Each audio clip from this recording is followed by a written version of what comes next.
I am staying on this happy trip. Please join me in welcoming Pastor Miller.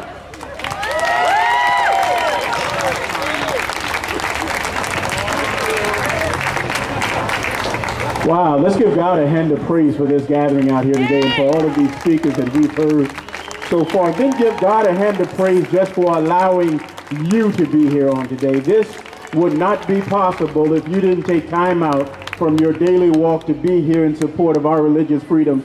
Give God a hand of praise out here today.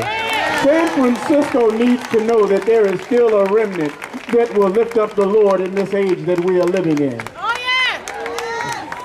I'm here today and I'm honored to have been asked to be a part of this.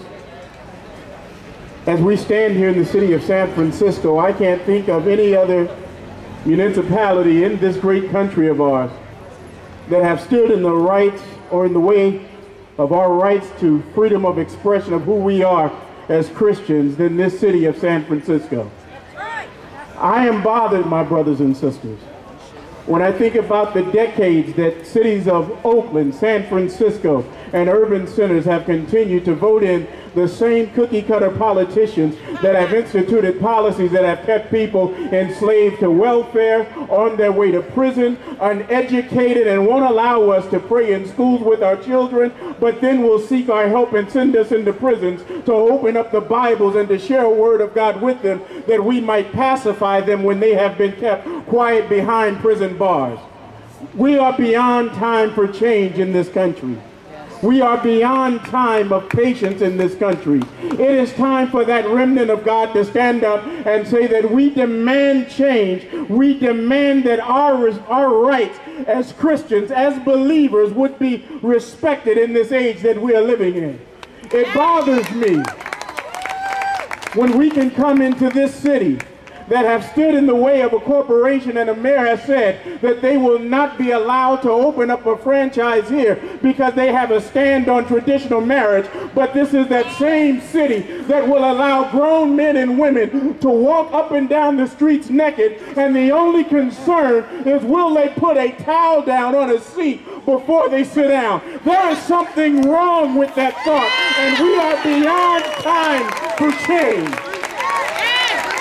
There's something wrong when our children are exposed to nudity in institutions that will sell sex freely up and down Market Street and give honor and homage to institutions such as Mitchell Brothers Theater and Market Theater and Crazy Horse, and watch so many men and women go in there and throw their lives away chasing after deceitful lust and say that everything is all right with it. I stand here today to say that it's not all right, and it's time for us to stand up and say that in this time that we are living in, we will be respected, we will be heard, and what we believe will be made known from sea to shining sea, from border to border, that we will stand and tell them that our God is yet still alive, and is not only alive, he is yet still in control, and because he's in control, we will charge that hill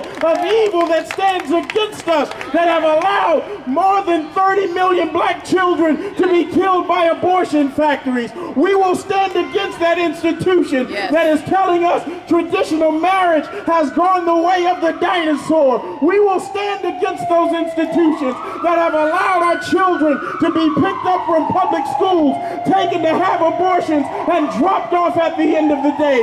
We will stand against those institutions that have allowed so many poor men and women to be sold out into thinking that government could care for them when government doesn't care a nickel's worth of hell about them. We will stand against that system that have enslaved us, incarcerated us, uneducated us, and we will stand on the principles of the God who sent his only begotten Son, Jesus Christ, to die upon the cross for every single one of us. And let me just say before I sit down, oh, how I wish those confused sisters of perpetual indulgence would have stayed here till the end on today. Why do I wish they would have stayed? Because they need to know that there is a God that loves them perpetually, and that there is yet still room at the cross for them. There's room at the cross for anyone who is willing to give their lives to the Lord and say, not my will, but thine will be done.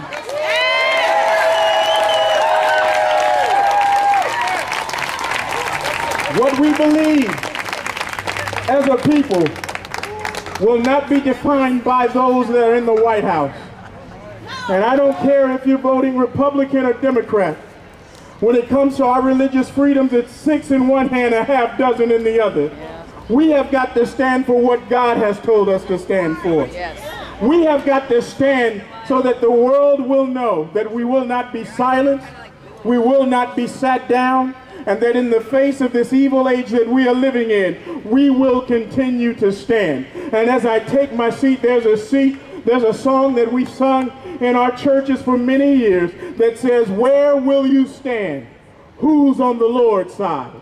And I want to ask you all on today, where will you all stand? Where will you all stand? On the Lord's side. And who is on the Lord's side? Give God praise.